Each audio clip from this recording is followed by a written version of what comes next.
Kisah perjalanan hidup seorang anak manusia. Cerita kisah perjalanan hidup seorang anak manusia itu selalu menarik ya, karena setiap dari kita punya cerita sendiri-sendiri, tidak ada yang sama. Dan setiap dari kita menulis buku harian kita, buku kehidupan kita, hari lepas hari itu berbeda, punya cerita masing-masing.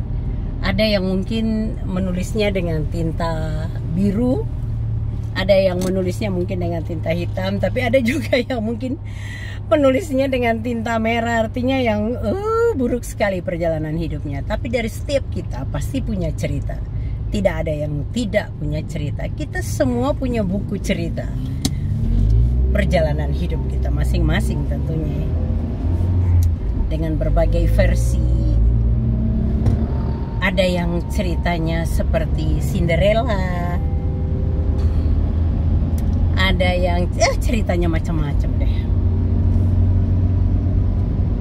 Tapi satu hal yang mau saya katakan di sini, bahwa dalam setiap tindakan dalam kehidupan kita, apapun yang kita ambil keputusannya, bersikap, bertutur kata, bertindak, pikir dulu sebelum melakukannya.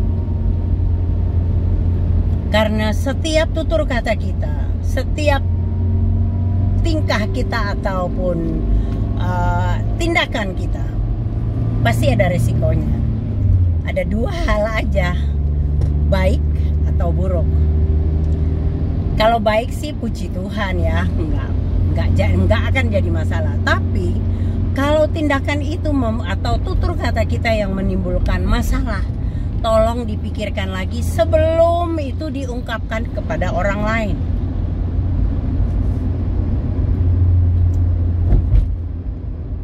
Karena ada akibatnya tindakan yang kita lakukan. Aku mau cerita nih tentang seorang pendeta yang katanya hamba Tuhan. Dia juga memiliki yayasan. Pelayanannya, aku nggak usah sebut deh. Pelayanannya nggak berjanji, aku bilang, nggak ngefek. Intinya kalau mau jadi hamba Tuhan itu benar-benar hati dan pikiran kita itu benar-benar harus dijaga kekudusannya itu. Tindakan atau tutur kata kita itu bisa menyebabkan hal-hal yang merugikan diri kita sendiri.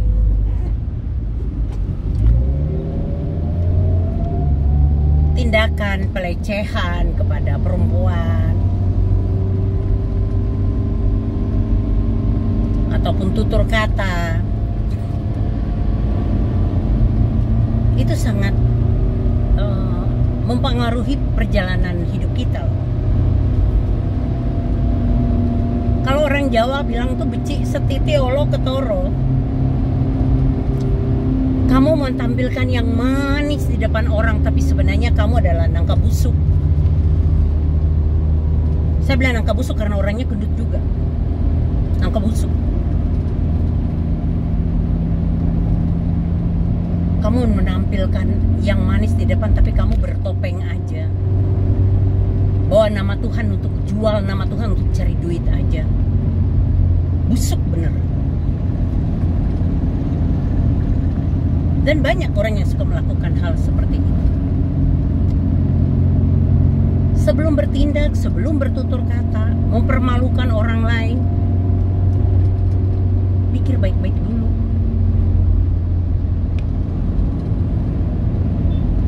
Di depan forum umum, sebagai hamba Tuhan mempermalukan orang lain di depan umum dengan menyebutkan nama dan orangnya hadir di situ. Kalau orang ini tidak terima, kalau lapor polisi apa enggak, urutannya panjang nanti. Dan pihak yang dirugikan pasti kamu. Maka yang tadi saya katakan, tutur kata, sikap, perilaku kita, tindakan kita sebelum kita lakukan, pikir baik-baik. Pelecehan Pelecehan, kalau masalah pelecehan itu urusannya dengan polisi loh. Pencemaran nama baik juga bisa di polisi. Itu apalagi sudah nyangkut undang-undang IT lagi. Ada rekaman-rekaman yang tanpa izin, pembicaraan orang direkam. Merembet loh, hati-hati loh. Dan kesadaran kita untuk dalam situasi seperti begitu untuk punya kerendahan hati, minta maaf dan tidak memperbesar masalah, itu penting sekali.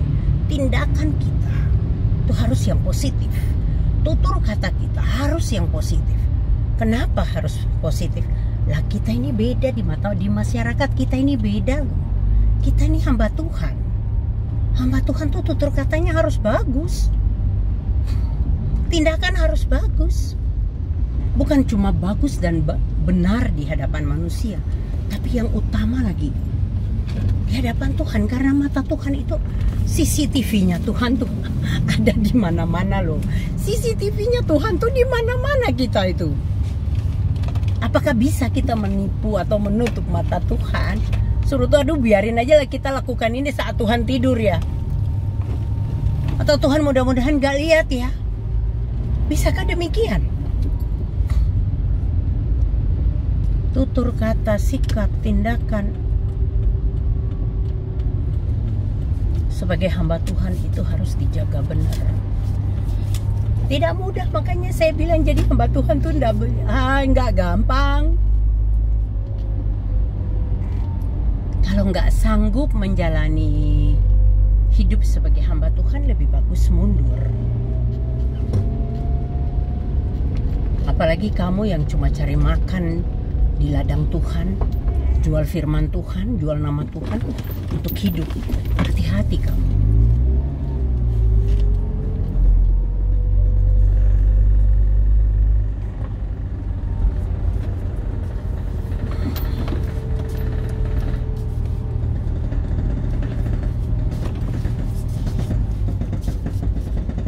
Mencari perkenanan Tuhan itu tidak mudah loh. Itu butuh komitmen dari diri kita untuk kita benar-benar mendisiplinkan diri kita sendiri, bukan orang lain. Menjaga kekudusan kita itu butuh komitmen dari diri kita sendiri, bukan orang lain. Menjaga tutur kita, tutur kata, tindakan, sikap, tidak menajiskan bait Allah, itu komitmen kita, bukan komitmen orang lain. Komitmen kita dengan Tuhan. Dan Tuhan itu melihat, benar nggak kita pegang komitmen kita itu? Benar nggak kita melakukannya? Atau kita tuh bohong aja? Tuhan tahu kok.